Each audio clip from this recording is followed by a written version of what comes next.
Good morning mga ante! Welcome back for today's video. Kukwento ko lang na nagdumi at nagsuka itong si CJ. Kaya ayan, tayo ay maglalaba for today's video.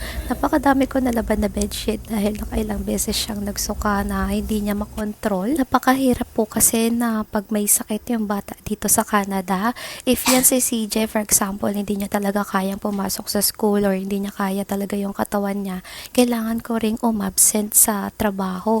So, imagine niyo yun, yung isang araw na mawawala sa akin is super big deal yun. Kaya lagi ko siya sinasabihan na kumain ng mga gulay at uminom ng gatas at mag-vitamins. Kagandahan naman kasi dito sa Canada, maraming mga Pilipino nagrereklamo na napakapangit daw ng medical services dito sa Canada. Inisip ko lang, magrereklamo pa sila. Libre lang naman ng hospital dito. Pipila ka lang talaga ng sobrang katagal-tagal. Siyempre, lahat ng libre dito is paghihirapan mo talaga, mag-aantay ka talaga. Pero case to case basis naman yun. If emergency naman yung status mo, i-assist ka naman nila right away. Naranasan ko rin palang ma-hospital nung nahiwa yung daliri ko.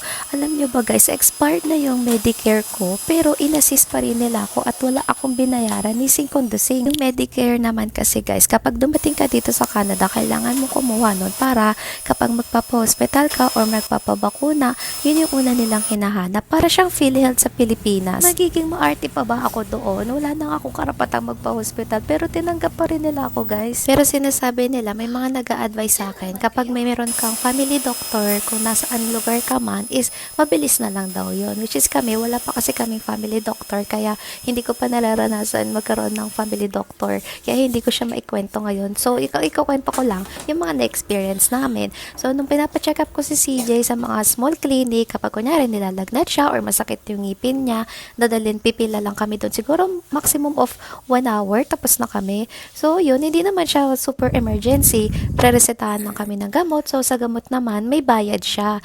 Unless meron kang insurance from the company na binabayaran mo rin siya every month. So, minsan magkakaroon siya ng discount. Pag wala ka noon, hindi ka magkakaroon ng discount. So, yun lang guys. Magkwento ko lang yung medical namin na experience dito sa Canada. For me, magiging thankful at grateful kami na libre lang yung pa-hospital dito. Hope to see you on the next one!